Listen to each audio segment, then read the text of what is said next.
Hello, everyone. I'm Kailey Leinz from Bloomberg Television in New York, and I'm joined in conversation now by Ignacio Galán. He is the chairman and CEO of Iberdrola, and Darius Adamczyk, who is the chairman and CEO of Honeywell. We're going to be talking about sustainability and power today. Gentlemen, thank you both so much for being here. And Ignacio, I want to begin with you because Iberdrola is one of the largest utilities in the world. You have renewables operations on 4 different continents, and you were really an early mover in investing in cleaner energy, and you want to double that renewable capacity by 2050. When you look at your pipeline, where is the greatest opportunity to do so? Is it in wind? Is it in hydro? Is it solar? Where is it? Well, we've been already for many years. I think 20 years ago we started this. We decided already to move from traditional utility to the new world utility. So we closed all our coal and fossil fuel power plant, and we invest heavily in renewables. Today, we are one of the largest producers of renewable worldwide. And the opportunities now is in all sectors. I think you see already behind me, already offshore wind farm. We are already very focused on that one. Probably before 2030, we will have in operation 12,000 megawatts of this in worldwide. Now we have several of those. We have in United States, we are going to build the first one offshore. In United States, there are huge opportunities in that one. But as well, we have in Germany, we have in France, we have in Britain. And but I think in onshore, we are already been for 20 years on that one in wind, and we continue. I think we are the 3rd largest player in the United States, and we are the largest players in Europe. So, and we continue investing heavily in that one. And in solar as well. In solar, we are already now is very competitive. We are already investing very much on that one. So our plans of investment up to 2025 is 75 billion euros, and up to 2030 is 150 billion euros. In what? Renewables, smart grids, and storage. And I think that is what we've been doing for 100 years, and we plan to continue doing that one with our record investment since our 120 years. Yeah, quite a sizable investment. And Darius, Honeywell is making some pretty significant investments as well. I believe half of your R&D spending in new products is toward those that help your customers be better on environmental, social metrics, et cetera. And of course, those customers span a variety of industries. It's everything from aerospace to healthcare to chemicals. Which industry is most difficult to make cleaner and more efficient? Well, I think they all have opportunities, but I think the one that's undergoing the greatest level of transformation today is obviously the energy industry. And many of the customers that we have worldwide that participate in oil and gas, we're really positioning our offering portfolio to help those companies transform from who they are today to who they're going to be 10 and 20 years from now. And the good news for us is that some of these technologies already exist within our UOP business, within some of the other businesses that we have. And now we're making further investments to make the energy footprint be less hydrocarbon intensive and make the use of renewables, hydrogen, and other sources of energy. And we couldn't be more thrilled to participate in this transformation. And what do some of those technologies look like, Darius? So they range. I mean, hydrogen, I just mentioned one. Carbon capture, which is a very, very important technology, which is going to really help in the transitions. Full plastics recyclability, it's something else that we're engaging in and really moving plastics away from single use. Those are just some examples of the kinds of things that we've invented. But maybe what's really relevant is we've come up with a concept called the refinery of the future, which really converts and transforms our refining footprint to what it is today to the future, making it much more sustainable, much more eco-friendly, and really aligning it with that energy position of the future. That's something that we've developed and working with many of our customers today to really help them think through what their footprint may look like a decade or 2 decades from now.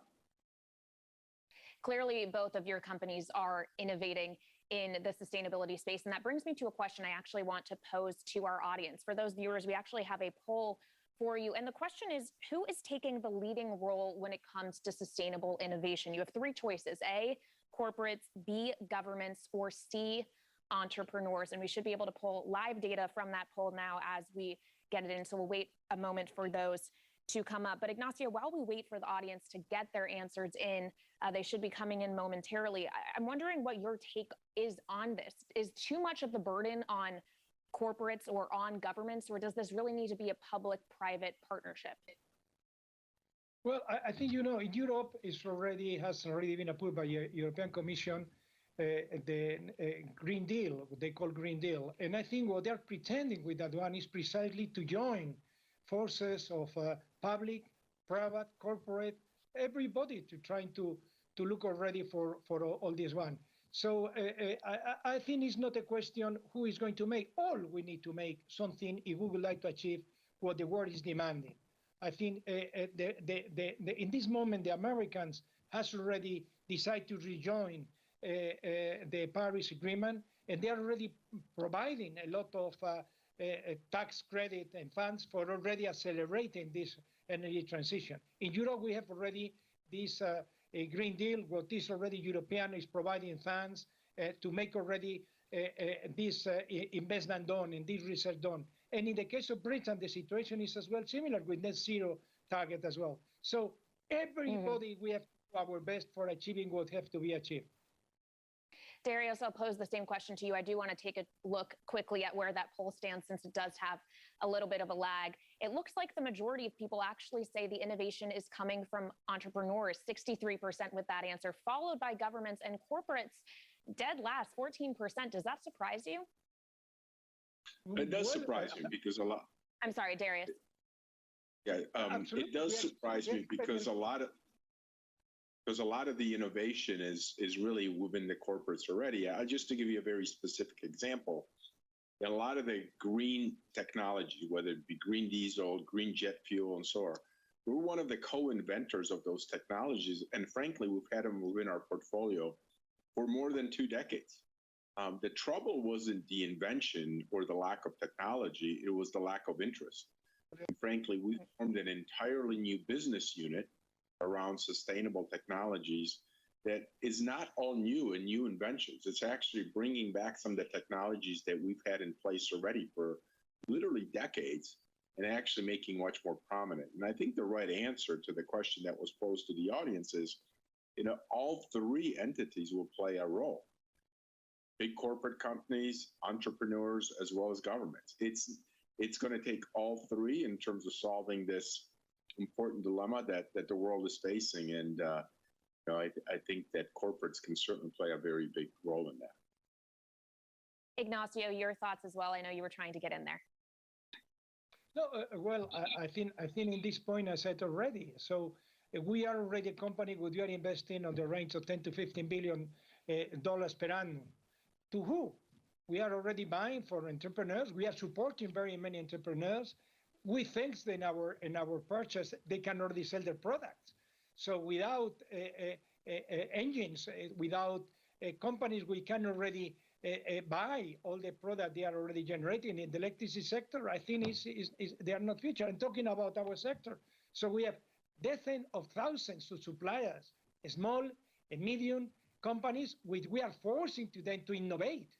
And we are already just giving, in many cases, resources for innovation. I think recently it's a company, a Spanish company, Wallbox, which is making already chargers for electric vehicles. I think we have already provided funds for them to develop chargers, which are already those one we are already succeeding now all over the world. And that's why they are going to be listed in New York Stock Exchange in the next few days. So I think I'm convinced that the big corporation, we have already a responsibility to support already these entrepreneurs for already making all they are able to make with their creativity, with their knowledge, with their capabilities. But I think we need tractors we take from them in order that the economy move in the right direction.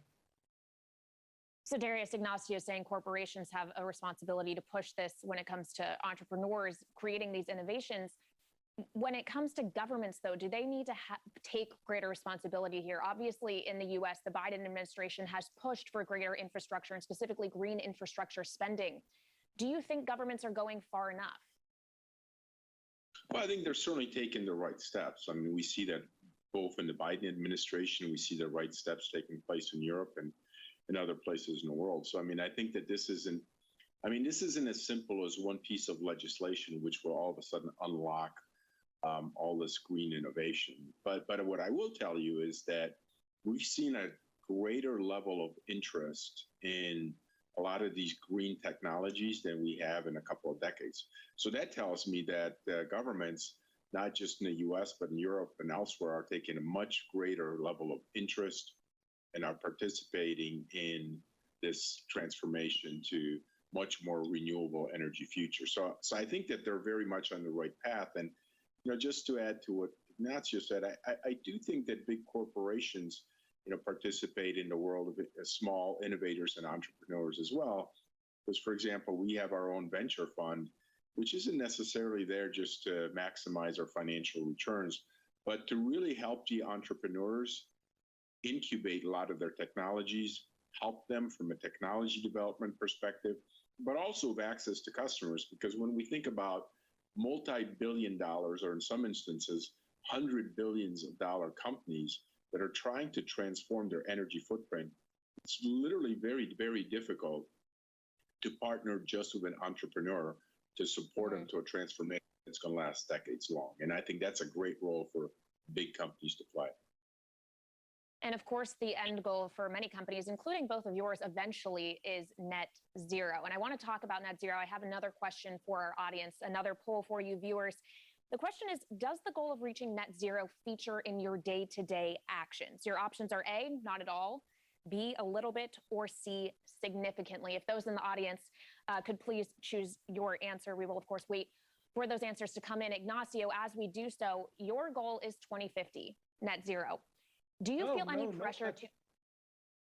Sorry, our goal is much shorter. So I think 2050 should be absolutely a failure of our company. I think we've been for 20 years ahead of that one. Today, our emission is only 28 grams per kilowatt hour, which is 10 times less than our European and American peers. And our target is to be net zero by 2030, 20 years ahead. And I think for that, we've already closed all our coal and oil power plant for during the last 20 years. So I think we feel that it's possible to make that in much shorter period of time in power generation. The fact that Americans are fixing 2035 for make already in the Biden administration all the power generation net zero. So I think that is achievable. All right, yeah, thank you for the clarification there, Ignacio. And Darius, for Honeywell, you've committed to being carbon neutral in your operations and facilities by 2035. Our audience says that the net zero feature in their day-to-day actions a little bit, 52% had that answer. Only 16% had not at all, and 32% said significantly. What's your answer? Well, mine is I probably agree with the audience on this one, and here's why. The reason is why it's a little bit for Honeywell. It's only a little bit because we've had a very, very mature carbon footprint reduction program, which has lasted a decade and a half. And just to give you a perspective, and which gives credibility to our goal of 2035, we've already reduced our own carbon footprint by more than 90% in the last decade plus. So we know how to do this. We have a program that's running. We deployed over $4 billion to our carbon reduction and environmental programs. So we're very much on the forefront. And what's really important is that we didn't just set a long-term goal of 2035. We've also set a near-term goal of 2024, where we're going to further reduce our carbon footprint by another 10%. And frankly, and this point is really important, although we obviously don't count that towards our commitment and goal, but if you take a look at all the energy savings solutions that we provide to the world today, as well as the world's most friendly refrigerant molecule called Solstice, which has less impact on the environment than CO2, we would already be carbon negative. So I think that says quite a bit about what Honeywell, the kinds of solutions that Honeywell provides for the world. I want to talk about the inflationary impact of the net zero push. The International Energy Agency has estimated hitting net zero targets requires $5 trillion in investment annually in energy systems by the end of the decade. That's about double the average in the last 5 years. And Ignacio, in theory, more spending could read through to higher prices. And the idea being here that potentially those pricing pressures, as we shift more toward a cleaner economy, are going to be a little more persistent, less so transitory. What is your take on that inflationary impact? Well, I think today with the existing technologies, the cheapest source for generating electricity is renewables.